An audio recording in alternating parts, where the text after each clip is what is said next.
This is the Dynasty Roundtable podcast. Thank you for watching. Today we have a very not a big episode, but a special episode because we're giving you the best Dynasty trade targets to make right now. There's no offseason in Dynasty, so you need to go out and make these trades. We're going to cover every position. We're going to give you some extra wide receivers thrown in there. But I think this is going to be one of the more actionable episodes that we've done so far. We're going to do, we have plans to do more, for lack of a better term, meta episodes, more strategy episodes later on, but this is more specific trade targets. This seems to be what people want too, and I'm droning on and on. So, Matt, thoughts here at the top, and then we can get into your first trade target.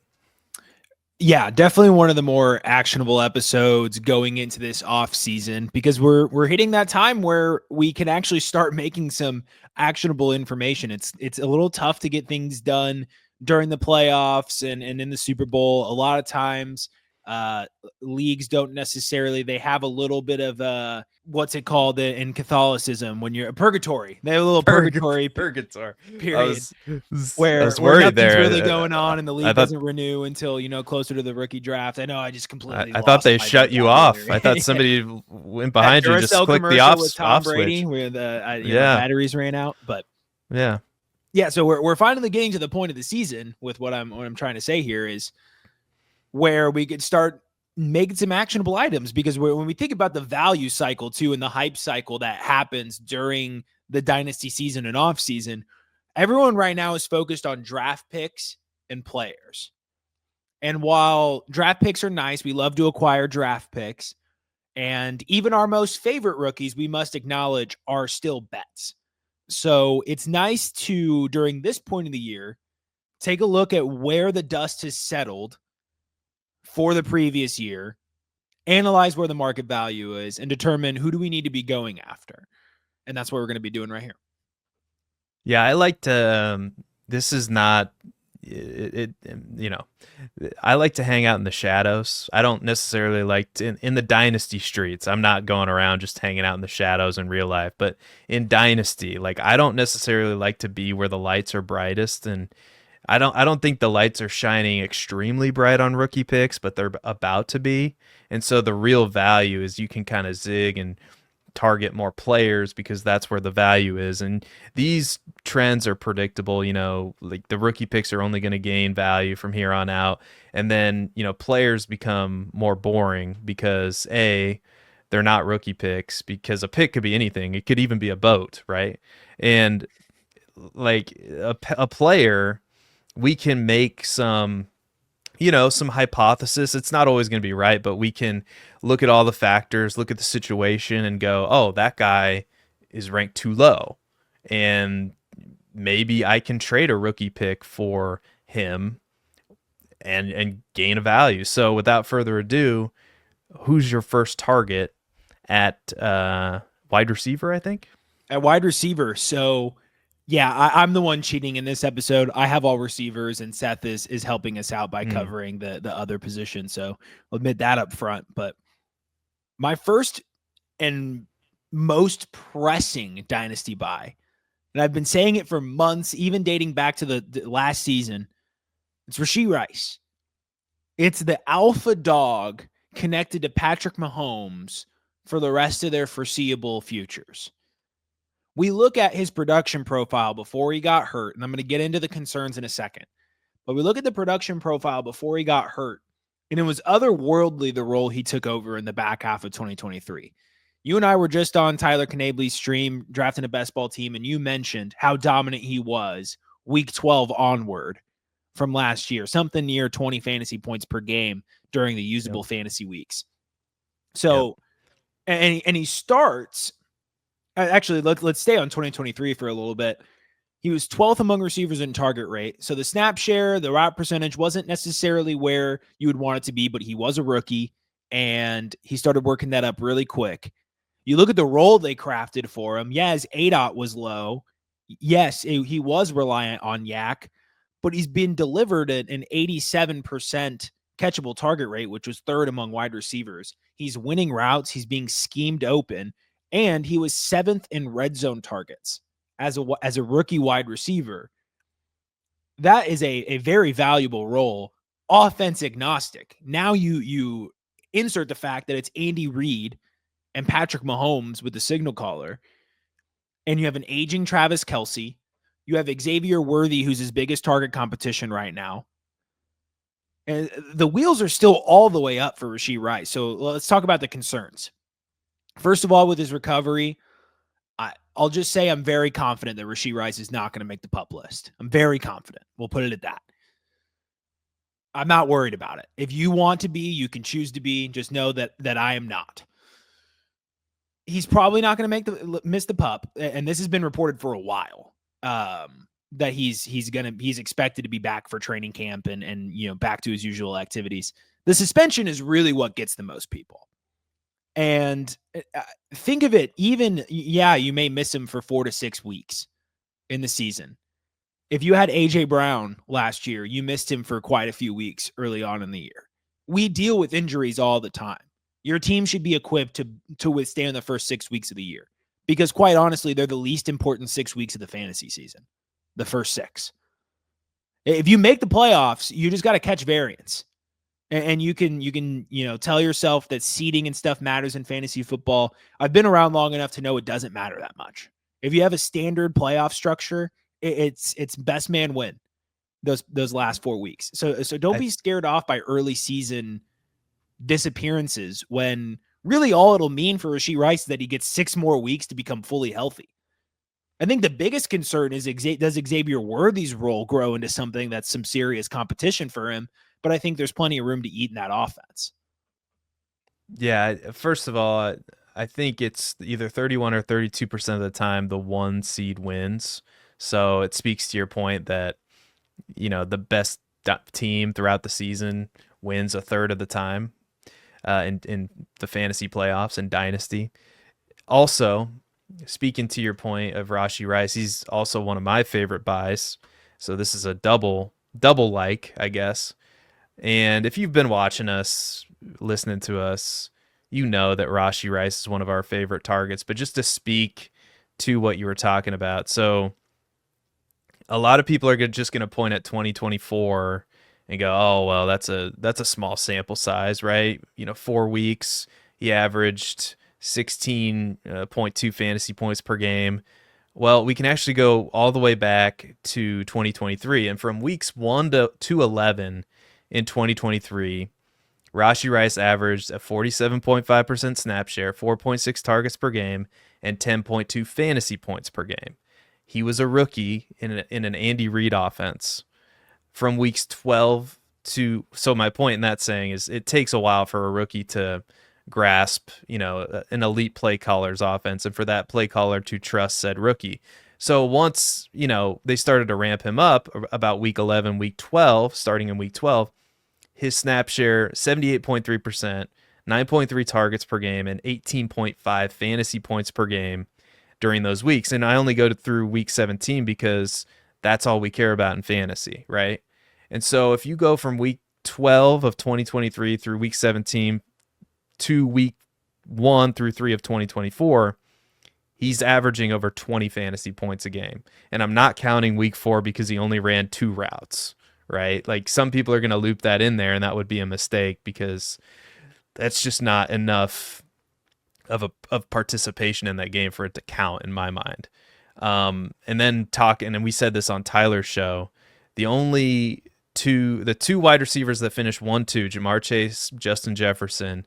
Ja'Marr Chase averaged 23.7 fantasy points per game in 2024, and Justin Jefferson averaged 18.7 fantasy points per game. Wide receiver 3 in fantasy points per game in 2024.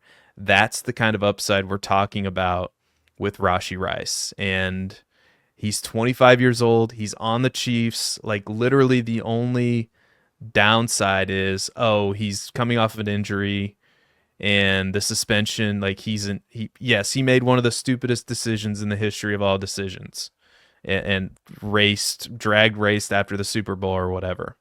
He's an idiot for doing that. It doesn't mean he's a bad football player. In fact, He's a really good football player, and the Chiefs, when they get him, they're going to probably use him in the same way that they were using him over those 9 weeks. I don't know, dude. Maybe I'm just crazy overthinking it, but I the further this goes on without any story, I start to wonder if he gets suspended at all. Yeah, that would shock me, but I It would. understand what I you're mean, saying. I it would understand what you're be it saying. would be a little surprising, but like I feel like we've hit a certain threshold where when it happened and we were talking about it, everyone was very sure it was going to be this lengthy suspension. I'm not sure a young kid who cleans up his behavior after the incident and presents himself well through that process. I highly doubt the NFL has given us no prior evidence to suggest that they are going to crack the whip, so to speak, and really give him a harsh punishment for what would be called a first time offense under whatever they're bucketing this under.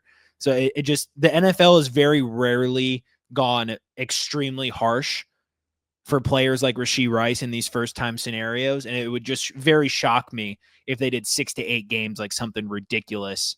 But criminal charges, that is still all playing out. So things could change, obviously. But the fact that you could sell what was once worth more than a early 2025 first, or you could buy for a mid to late first plus, like a late first plus or a mid first for Rashee Rice, that alone combined with the numbers should make this an obvious buy. Yeah, and we're recording on the day before Valentine's Day, the 13th of February. This is probably not going to come out till next week, but like early next week. But as of right now, according to Keep Trade Cut, Rashee Rice is currently ranked, I think, the 48th player overall. Yeah, and then wide receiver 17. Wide receiver 17. Just to give you an idea, that's next to Kyron Williams, Michael Penix, Jonathan Taylor, Trevor Lawrence, and an early 2027 first round pick. I think I would, outside of maybe, I think honestly I would trade all those guys straight up for 100%. Like 100%. I don't, and I honestly probably wouldn't think too hard about it. But anyway, let's move on to my first guy. I'll cover a running back first. We'll see what you think about this because I think you know the name, but you don't know the reasons why I like the name.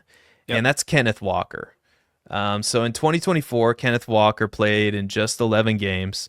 He dealt with injuries, and he missed 6 games total. He had 3 different injuries: oblique injury, a calf injury, and he sprained his ankle, and he missed 2 games with each one of those injuries. But before those injuries, he had only missed 2 games in 2 NFL seasons. So to get this out of the way, I think he should be 100% healthy heading into 2025. And the Seahawks, and this is important because we're especially diving into situations and why situations matter in fantasy football. They have a new offensive coordinator this year in Clint Kubiak, who was the New Orleans Saints offensive coordinator last year and he also served as the offensive coordinator in Minnesota in 2021 under Mike Zimmer. That was before Kevin O'Connell. And in those 2 seasons, in 2024, Alvin Kamara, 14 games, RB9 overall, RB5 in fantasy points per game. 2021, Dalvin Cook, 13 games, RB14 overall, RB5 in fantasy points per game. And then it makes you wonder because I think that was before the 17-game season. I could be wrong. Maybe it was at the very beginning. So he either missed 3 or 4 games. It makes you wonder, like RB14 while just playing 13 games. I mean, imagine if he played a full season, and same thing with Alvin Kamara. So those are 2 extremely good finishes. Obviously, those are 2 really good players, but there were some signs in 2024 that Kenneth Walker was starting to be used like a true bell cow, and the injuries just kind of got in the way. And the most obvious sign is his increased usage in the passing game.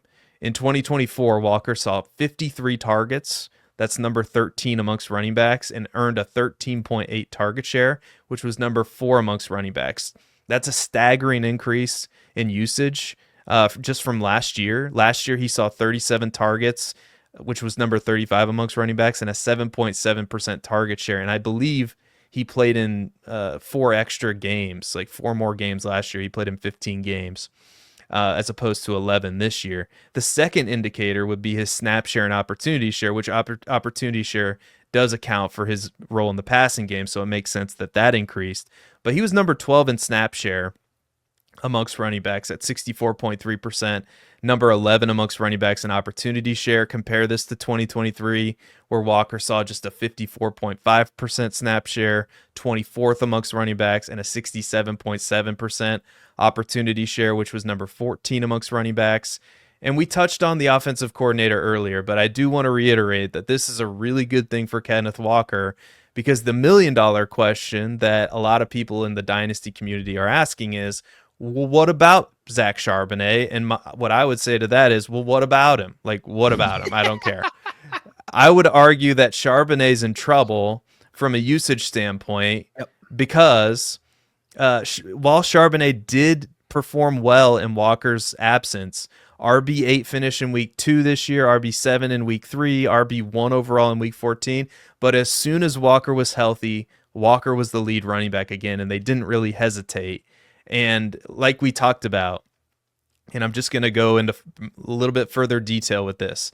With the Saints, Alvin Kamara, with Clint Kubiak, number 7 amongst running backs in snap share, 73.1%.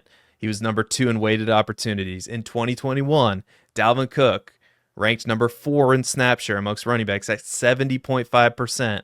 So both of those running backs were had over a 70% snap share. And Dalvin Cook was number 10 in weighted opportunities. So the past usage with Clint Kubiak of his running backs, especially when he has a good one, and I think Kenneth Walker's a good one, like Kenneth Walker has an extraordinary chance to be a 70% snap share guy.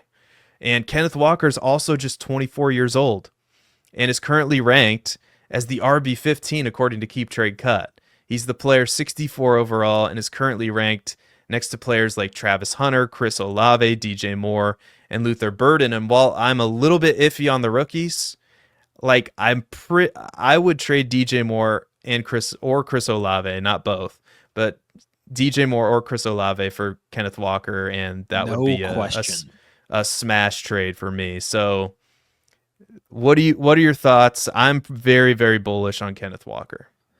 Same. The moment I've always been a Kenneth Walker fan, and then the moment Clint Kubiak stepped in, that really changed everything. What we thought we were going to get with Brian Grubb, I believe we're going to get with Clint Kubiak. So wheels all the way up for Kenneth Walker. An astronomically bad value for a running back that could finish as a top 5 back this year, given the offensive situation that he's going to be in. Similarly, a value that really stumps me, and this is not a player that really stuck out to you, so I'm going to be interested to hear your thoughts on this. But Brandon Aiyuk all the way down at wide receiver 32 on Keep Trade Cut feels a little wrong to me. You know, he's 27 years old, so he's still on the right side of the age apex. In fact, this is his age apex season. And we go back to 2023 and 2022, he was the wide receiver 16, wide receiver 23 in fantasy points per game. Hell, even as a rookie, he was wide receiver 18. In 2022 or 2021 was the last year he was under wide receiver 32 in fantasy points per game across a whole season when he was in the Kyle Shanahan doghouse. So we look at 2024. To me, it's a blip on the radar. It's an anomaly. I don't know what happened, but I know that team was going through a lot of crap, a lot of injuries. Christian McCaffrey being out really changed the chemistry of that entire offense. Debo being not Debo anymore really changed things around. And it seemed just like a stroke of bad luck that the 49ers offense seemed to find their groove after Brandon Aiyuk got hurt, because they weren't looking good as a team. It wasn't just Brandon Aiyuk. They just weren't looking good playing football. So we get another year to reset. Christian McCaffrey, supposedly coming back healthy. They've had a lot of time off. Trent Williams should come back healthy. It seems that they're probably going to figure things out a little bit differently in terms of their offense, which should be a good thing, because running that offense in the short areas through Debo, like, that's not working anymore. They need a Z opposite of Brandon Aiyuk that can really open things up. And we looked at Juwan Jennings. We saw Ricky Pearsall. Both of those players can do that for that offense. So an offense that I expect to take a big step forward next year, just because last year was so far behind what we expect from them. Aiyuk being a guy that's ranked right next to George Pickens. Like if I could trade George Pickens for Brandon Aiyuk right now, it'd be the easiest trade of my life. And then just below them are Jaden Reed and Jerry Jeudy. And that just I look at that group and say, yeah, like Brandon Aiyuk is much more valuable than these guys. He's only Terry McLaurin is pushed down that far, but he's 29 years old. So that's 2 years of production that you've lost with Terry McLaurin. So I understand that, but the rest just doesn't make sense. And I think Brandon Aiyuk is a massive value down there. Yeah, I would do the George Pickens trade in a heartbeat. I know he's still just 24 years old, and some people are gonna, cling to what he could be from a target share perspective. And but man, yeah, the more I'm looking at it right now, I think I like that value. Yeah, not my favorite player to buy really, but I can understand. I think you made a pretty good case for it, especially considering Debo's probably gone, and that should free up a target share for him. And anyway, I like it. I can get behind it. The next guy, should I talk quarterback or tight end? Because we want to get all Dude, give me the quarterback. Okay. I'm gonna make the case for JJ McCarthy, and we don't have Love it. much to go on here. And if you watched our quarterback episode, he's outside of our top 20. And as soon as the episode got over, I wanted to move him up because I did a little bit more research. And sure, there's a chance he misses at least part of the season because he had a little setback in his recovery. But from what I saw today, it looks like things are going well. And I'm not the timeline hasn't changed all that much. So that would mean, or that would signal to me that he's probably going to be ready for the start of the season. So for starters, he might have the best young offensive-minded head coach in the National Football League in Kevin O'Connell. Yes, better than Kyle Shanahan, who was able to get the most out of Kirk Cousins and Sam Darnold. And secondly, the weapons in Minnesota are some of the best weapons in all of football. Justin Jefferson, Jordan Addison, TJ Hawkinson, and who knows what they do in the draft at running back, or maybe they bring back Aaron Jones, but they're going to do something there. The fear is we haven't seen JJ McCarthy take an NFL snap yet. And this is without a doubt going to scare some dynasty gamers off. And I understand that, but there were some good signs from college that suggests he has a good chance to be at least a capable starter in the NFL. And I would argue if he can be a capable starter much in the same way as a Sam Darnold was, and I think that is very much on the table for JJ McCarthy, it would be very hard for me to see a scenario in which JJ McCarthy's dynasty value doesn't increase significantly in the upcoming year. Because in college, McCarthy's completion percentage increased every single season. In 2021, it was a dismal 57.6%, but in 2023, he improved that number to 72.3%. McCarthy also put up consistent, albeit not spectacular, seasons at Michigan. In 2022, he completed 64.6% of his passes, threw for 2,719 yards, 22 touchdowns, and just 5 interceptions. And in 2023, like I said, 72.3% of his passes he completed, threw for almost 3,000 yards. I know he gets dinged because he never threw for 3,000 yards, but he did throw for 2,991 yards, so he was like one completion away from 3,000. 22 touchdowns and 4 interceptions. McCarthy also provides some rushing floor, which is nice, especially for fantasy. He rushed for 306 yards and 5 touchdowns as a sophomore in 2022, and then he rushed for 202 yards and 3 touchdowns as a junior.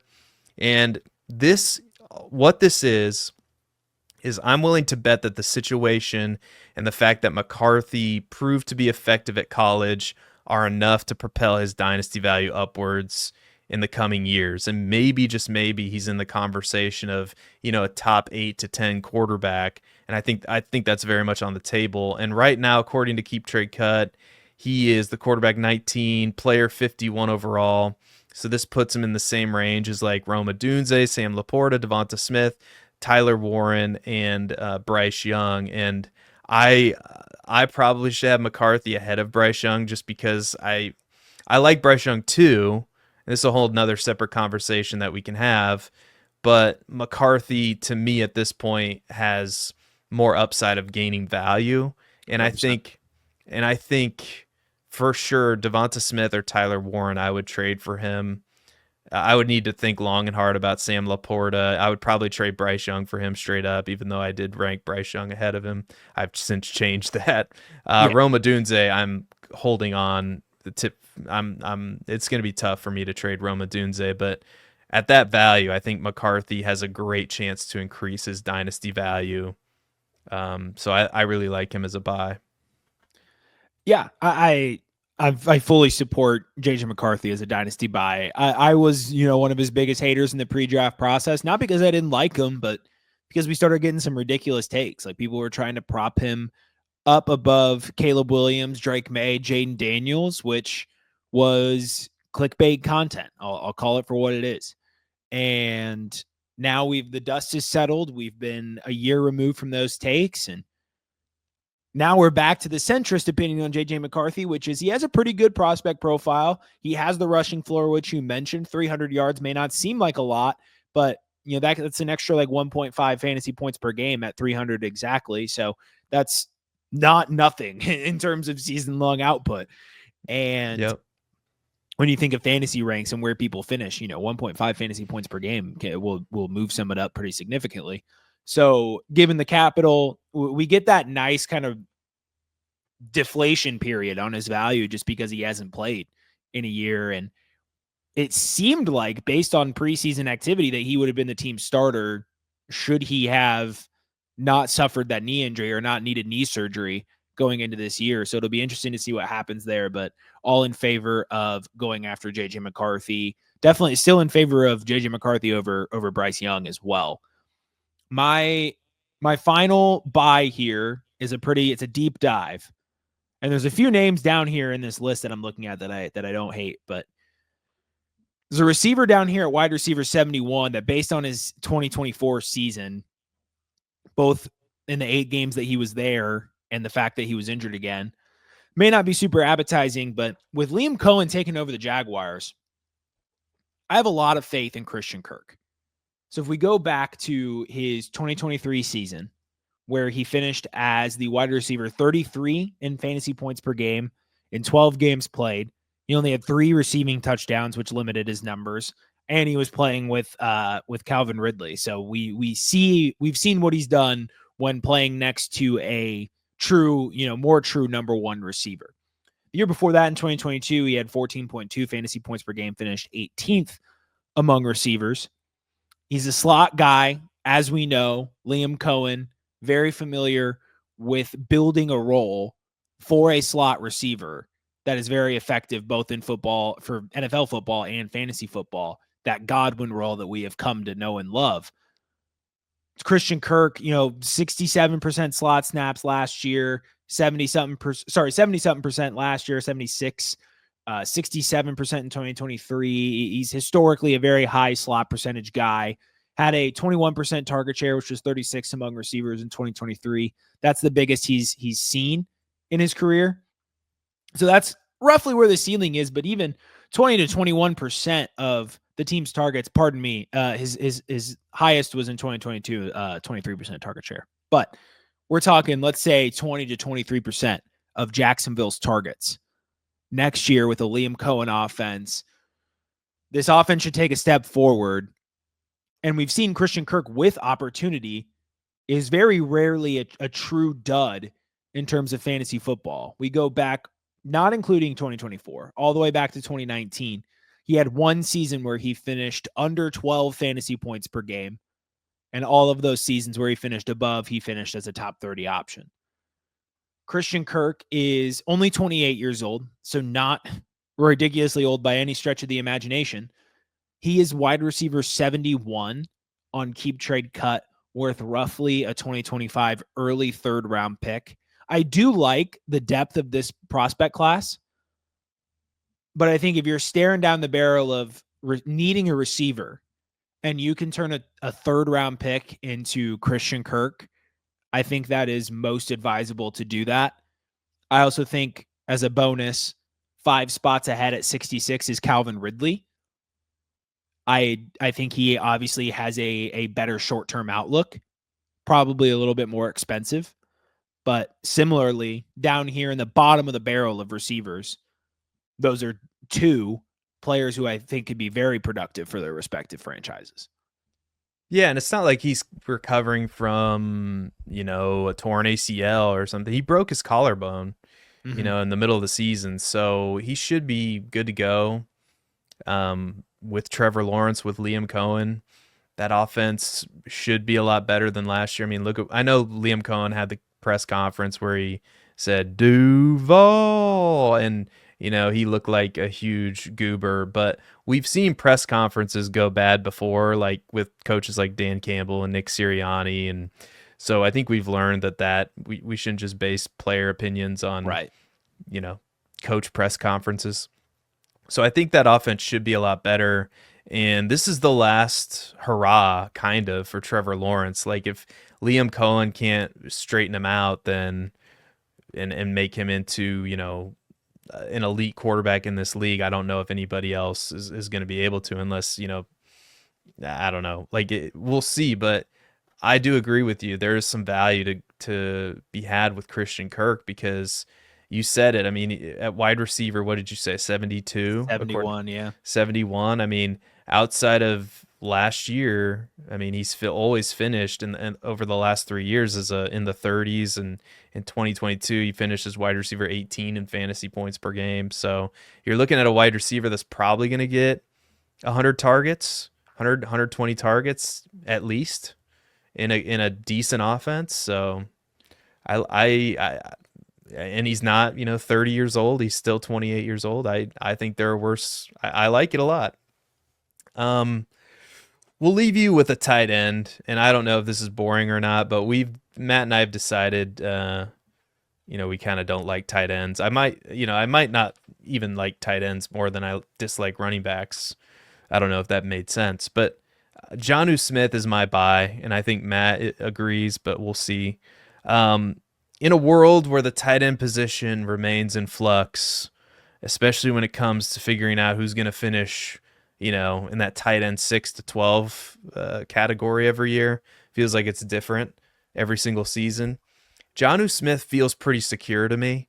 I mean, this past season was by far his best year. He finished as the tight end 4 overall and the tight end 5 in fantasy points per game. And what's even better for fantasy gamers is most of the production came in the middle to back half of the season, which signals to me that they figured something out in the offense. From weeks 1 to 10, Smith averaged 8.2 fantasy points per game. And in weeks 11 through 17, Jonnu Smith averaged 18.6 fantasy points per game. So right when you needed him the most, heck, maybe even picked him up off waivers like I did in a redraft league. We probably couldn't pick him up off waivers in a dynasty league, but 18.6 fantasy points per game in those weeks was a game changer. And like I said, clearly something clicked in the offense, and I think that's sustainable going forward, especially considering you have the same coach, you have the same quarterback. Tyreek Hill might leave, he might not, who knows. Now, Jonnu Smith does turn 30 years old this season, but he has a strong athletic profile that suggests that he should be a productive player well into his 30s. And this season, he ranked number 4 in targets, number 9 in target share, number 4 in yards after the catch, and number 6 in yards per route run amongst tight ends. Currently, he is the tight end 16 player, 174 according to Keep Trade Cut. He's currently ranked next to players like Jaylen Warren, Cole Kmet, Rachaad White, Jalen Wright. I think I would pretty easily trade all of those guys for Jonnu Smith. Yeah, there's no question about it. Check out our tight end rankings video for a little bit more of an in-depth discussion around this topic, but you just take a look at the tight ends that are near him. I'll go all the way up to tight end 13, Isaiah Likely, who's significantly above Jonnu Smith. I mean, not the most appetizing opportunity profile there, certainly, with what he's got going on in Baltimore. We have Cade Otton, Jake Ferguson are the remaining 2 above him. Cole Kmet, Pat Fryermuth, Jatavian Sanders are below him. It just he sticks out like a sore thumb. Like this is the one productive needle in the disgusting haystack that is the back end of the tight end rankings. So I think we kind of discovered in the episode too that you could be a little bit more age agnostic when looking at tight ends and realizing that there's no reason to value Cole Kmet, closer to Jonnu Smith because Cole is 26 years old versus approaching 30. There's no value in doing that at the tight end position. It's all about production.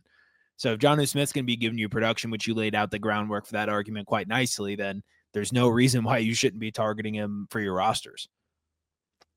Yes, sir. He is Matt Babbage at Babbage_Matt10 on Twitter. I'm Seth Dewald. You can follow me on Twitter at Seth_DIEWOLD. Follow the show on Twitter at FF Dynasty Table. Matt Babbage, any final words for the people before we end the show tonight? I guess it's buy the Jaguars because I like Evan Ingram too.